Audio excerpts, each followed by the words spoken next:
It's 11:36 on the New Classical, 96.3 FM at the Fourth Line Theater this August. It's The Real McCoys. We have a special guest to tell us more in just a few moments. Stay tuned. I'm Bill Anderson. You're listening to the New Classical, 96.3 FM. And it's my great pleasure now to welcome a very special guest, Andrew Moodie, an award-winning actor, director, and playwright. Andrew's performed in many theatrical, film, and TV productions. He's performed at Stratford, was a member of Second City. You may remember him as the host of TVO's Big Ideas. And this time, Andrew has written something that's going to be presented by the Fourth Line Theater, and you're also acting in it.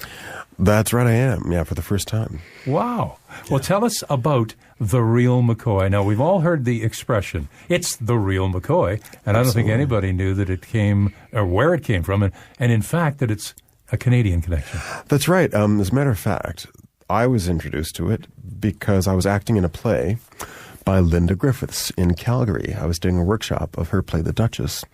And afterwards, I was talking to a local Calgarian, and I said to him, "Oh, that Linda Griffiths, she's the real McCoy." And he said, "Do you know where that phrase came from?"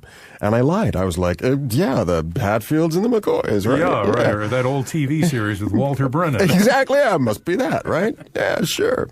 And he said, no, actually, there was an inventor from Colchester, Ontario, named Elijah McCoy. He was the son of runaway slaves. And because he was born in Canada, he was able to study with William Rankine in Scotland.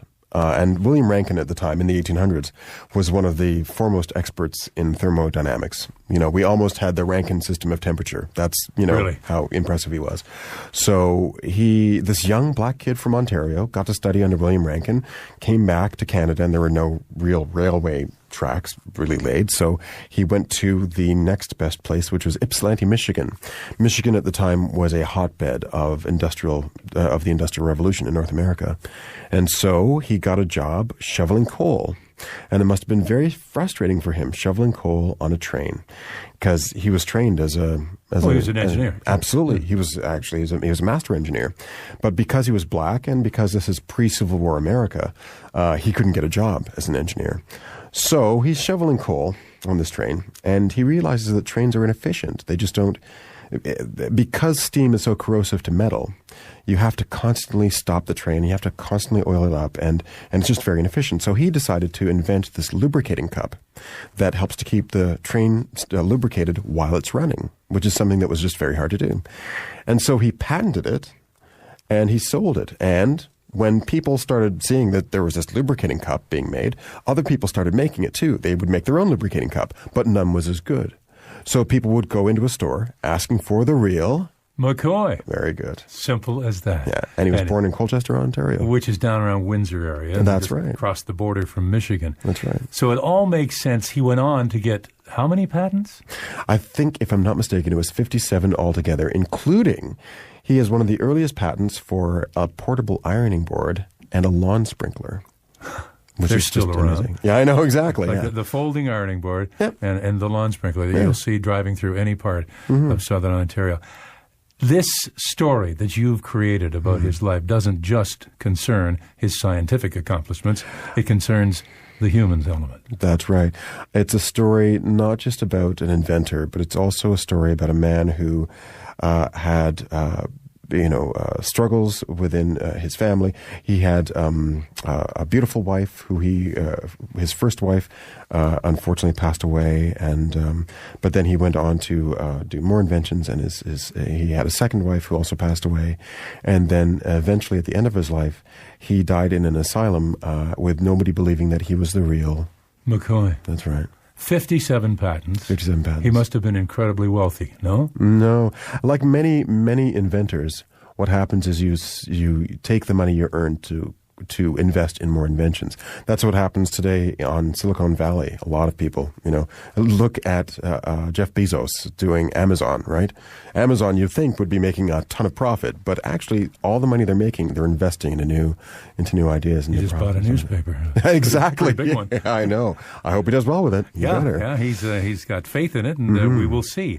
So Elijah McCoy's story, You have written it. You've handed it over to director Kim Blackwell, who's done many, many things at Fourth Line Theater. So come on, I got to ask you, are you happy with the way she's interpreting it? I am over the moon happy. One of the amazing things she's done is she's taken the play, and the setting at Fourth Line is amazing because it's out in the outdoors, and there's this beautiful barn, this rustic scenery, and she's also created this musical instrument out of the set. So the play becomes this musical song that is at times really joyous, and at times it's funny, and at times a little more detail about how the set becomes a musical instrument. There are times because what she's done is she's hung these metal pieces and pipes and wheels, things that you'd find in a steam engine, but also can be used for percussive instruments, and also can be used like a gong or like an organ or like many different things. Justin Hiscox does the music for the Fourth Line. That's right, yeah. He's put this all together. Talk about Bo Dixon, who stars as Elijah McCoy. Bo Dixon is not only very tall and very handsome, but he's got an incredible voice, and that just drives me crazy. You know, it's like, it's one thing to act with a guy who's tall and handsome, but he's got a great voice too. Yeah, radio announcers who see a guy like Bo, we go and hide for a while. Exactly, yeah, as well you should. No, he's brought an amazing amount of heart, an amazing amount of passion to this role. And if you don't have a lump in your throat by the end of this play, then somebody has stolen your heart from your chest and sold it to gypsies, because it's just so, he's got such a wonderful performance.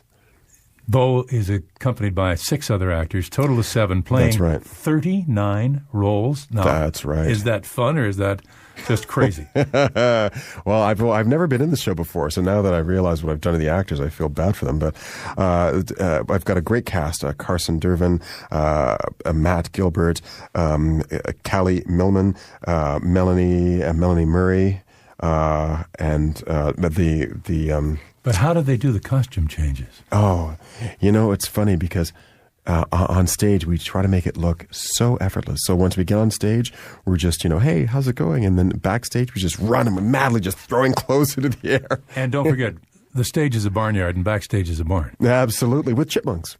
We've got a little chipmunk friend named Alvin. I've called him Alvin. Why not? Absolutely. He comes by just to look and see what our human beings are doing. Andrew Moodie, thanks for joining us to tell us all the exciting things about The Real McCoy. And it's playing at the Fourth Line Theater, August 5th to the 24th. Now, the website, I got it here someplace. It's fourthlinetheater.on.ca. That's fourthlinetheater.on.ca.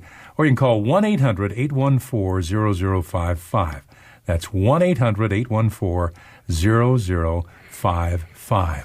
Looks like fun. I hope you have a wonderful run this month of August at the Fourth Line. Thank you, Andrew. Thank you so much.